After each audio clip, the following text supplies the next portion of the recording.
নমস্কার, আমি নীলাচল রায় বলছি।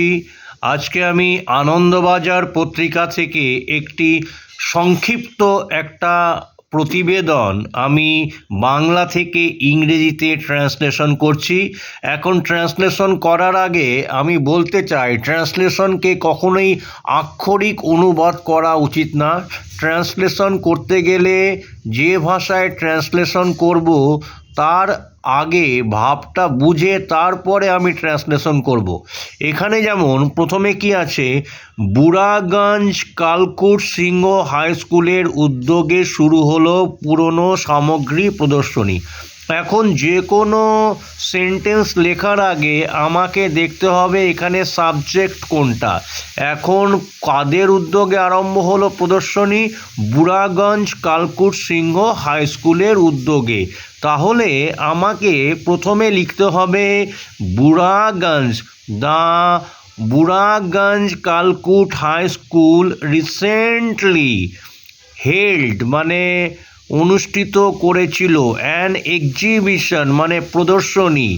Exhibition of what? Exhibition of old items. কোথায়?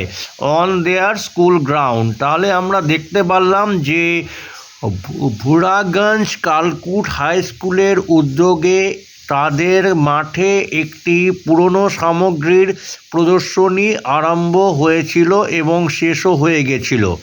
এখন দেখুন এরপরে সেখানে শতবর্ষ পুরনো কয়েন, নোট, স্ট্যাম্প এবং সংবাদপত্রের প্রদর্শনী হয়েছে। এখন আমরা কি দেখব? এখানে দ্য এক্সিবিশন।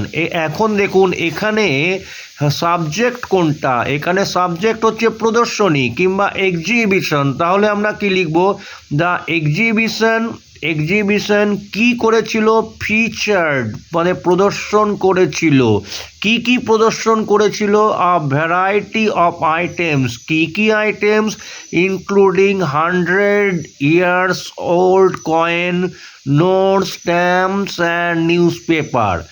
এরপরেরটা আমরা দেখব যে তারপরে কি লেখা হয়েছে।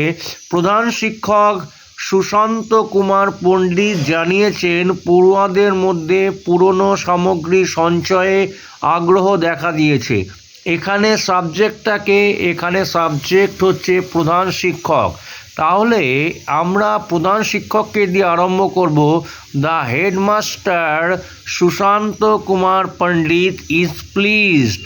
তিনি সুখী কিংবা আনন্দিত। That the exhibition has sparked আগ্রহ এনেছে অ্যান ইন্টারেস্ট কাদের মধ্যে? Among students in collecting old item. তার মানে পুরনো সামগ্রী সঞ্চয় করার জন্য যে একটা প্রবণতা ছাত্রদের মধ্যে জন্মেছে, এটা খুব একটা ভালো লক্ষণ। তাহলে আজকে আমি একটা ছোট দেখালাম। তাহলে ট্রান্সলেশন করতে গেলে প্রথমে আমাদেরকে সাবজেক্ট খুঁজতে হবে। সাবজেক্ট খোঁজার পরে একটা ভার্ব লাগবে, ভার্বের পরে একটা অবজেক্ট হবে, তাহলেই সব ঠিকঠাক হবে। আজকের মতো এখানেই, কালকে আবার আসবো একটি নতুন ভিডিও নিয়ে।